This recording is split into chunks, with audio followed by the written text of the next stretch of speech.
بسم اللہ الرحمن الرحیم۔ شروع کرتا ہوں اللہ کے نام سے جو بڑا مہربان نہایت رحم والا ہے۔ ویڈیو شروع کرنے سے پہلے ایک بار خلوص دل سے درود شریف پڑھ لیجیے۔ اللہم صلی علی محمد وعلی آلہ وبارک وسلم۔ محترم ناظرین، جس نے حضور صلی اللہ علیہ وآلہ وسلم کا یہ واقعہ نہیں سنا تو گویا زندگی میں کچھ سنا ہی نہیں۔ ایک حدیث پاک کا مفہوم ہے کہ سیدنا ابو ہریرہ رضی اللہ تعالیٰ عنہ بیان کرتے ہیں کہ نبی کریم صلی اللہ علیہ وآلہ وسلم نے فرمایا، میری امت کے تمام لوگ جنت میں جائیں گے سوائے اس کے جس نے جنت میں جانے سے خود ہی انکار کر دیا۔ صحابہ کرام رضی اللہ عنہم نے عرض کیا، اے اللہ کے رسول، بھلا جنت میں جانے سے کون انکار کرے گا؟ آپ صلی اللہ علیہ وآلہ وسلم نے فرمایا، جس نے میری اطاعت کی وہ جنت میں جائے گا، اور جس نے میری نافرمانی کی اس نے گویا جنت میں جانے سے انکار کر دیا۔ ایک مرتبہ رسول اللہ صلی اللہ علیہ وآلہ وسلم ایک سفر سے واپس آ رہے تھے کہ ایک جگہ پر آپ نے پڑاؤ ڈالا۔ قریبی ایک بستی تھی جس میں ایک عورت کا تندور تھا۔ اس عورت نے لشکر کے لیے روٹیاں بھی پکائیں۔ جب وہ عورت اپنے کام کاج سے فارغ ہو گئی تو صحابہ کرام سے کہنے لگی، میں تمہارے سردار سے بات کرنا چاہتی ہوں کیونکہ میں نے سنا ہے کہ وہ صاحب جمال بھی ہیں اور صاحب کمال بھی ہیں۔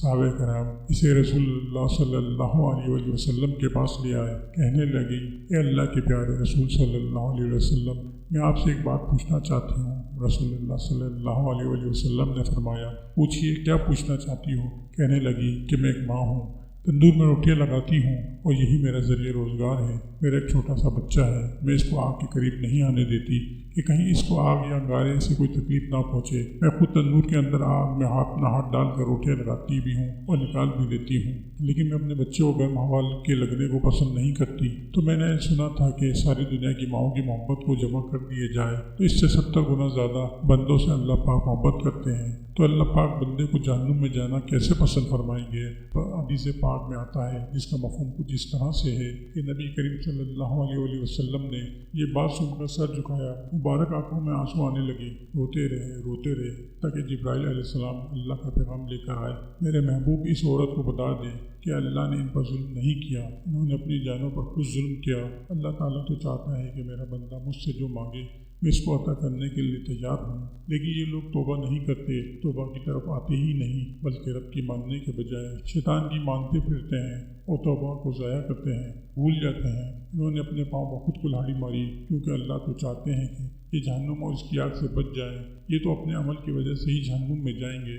ناظرین، اگر انسان سے گناہ ہو جائے تو اس کو چاہیے کہ وہ اس گناہ سے توبہ کرے، کیونکہ جب کوئی انسان گناہ کرتا ہے تو اس کے دل میں ایک سیاہ نقطہ لگا دیا جاتا ہے۔ جب وہ توبہ اور استغفار کرتا ہے پھر اس کا دل صاف کر دیا جاتا ہے، مگر اگر کوئی شخص توبہ نہ کرے بلکہ مستقل گناہ کرتا رہے تو وہ نقطہ بڑھتا چلا جاتا ہے، یہاں تک کہ اس کا دل زرق آلود ہو جاتا ہے، پھر حق قبول کرنے کی صلاحیت ختم ہو جاتی ہے۔ اس سے یہ سمجھ میں آتا ہے کہ جب بھی ہم سے کوئی گناہ ہو جائے تو ہمیں فوراً توبہ کر کے دل کو زرق آلود ہونے سے بچانا چاہیے۔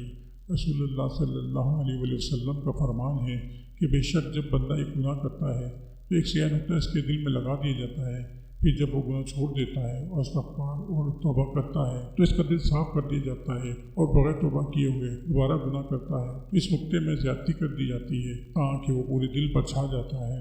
دین اسلام میں مایوسی بالکل نہیں ہے، انسان خطا کا پتلا ہے، گناہ انسان کی فطرت میں داخل ہے، لیکن بہتر ہے وہ شخص جو گناہ کر کے اس پر قائم نہ رہے بلکہ فوراً توبہ کر کے اللہ تعالیٰ سے معافی مانگ لے۔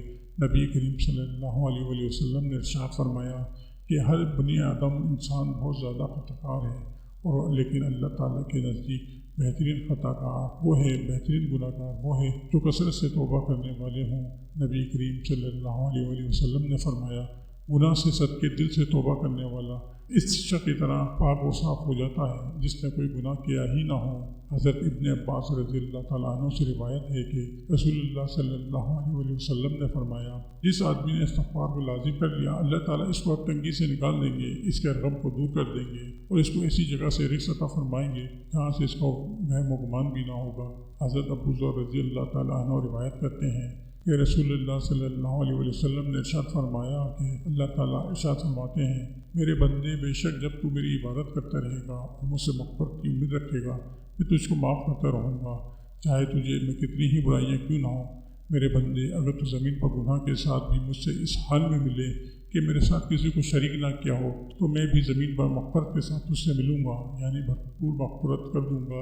اللہ پاک سے دعا ہے کہ ہم سب کو توبہ کرنے کی توفیق عطا فرمائیں۔ آمین ثم آمین۔ محترم ناظرین، جن احباب و دوستوں سے آپ کو محبت ہے، ان سب کو یہ ویڈیو سب کا جائزہ سمجھتے ہوئے شیئر ضرور کیجیے گا، کیا پتہ کسی کے دل پر بات اثر کر جائے اور میری اور آپ کی بخشش کا سبب بن جائے۔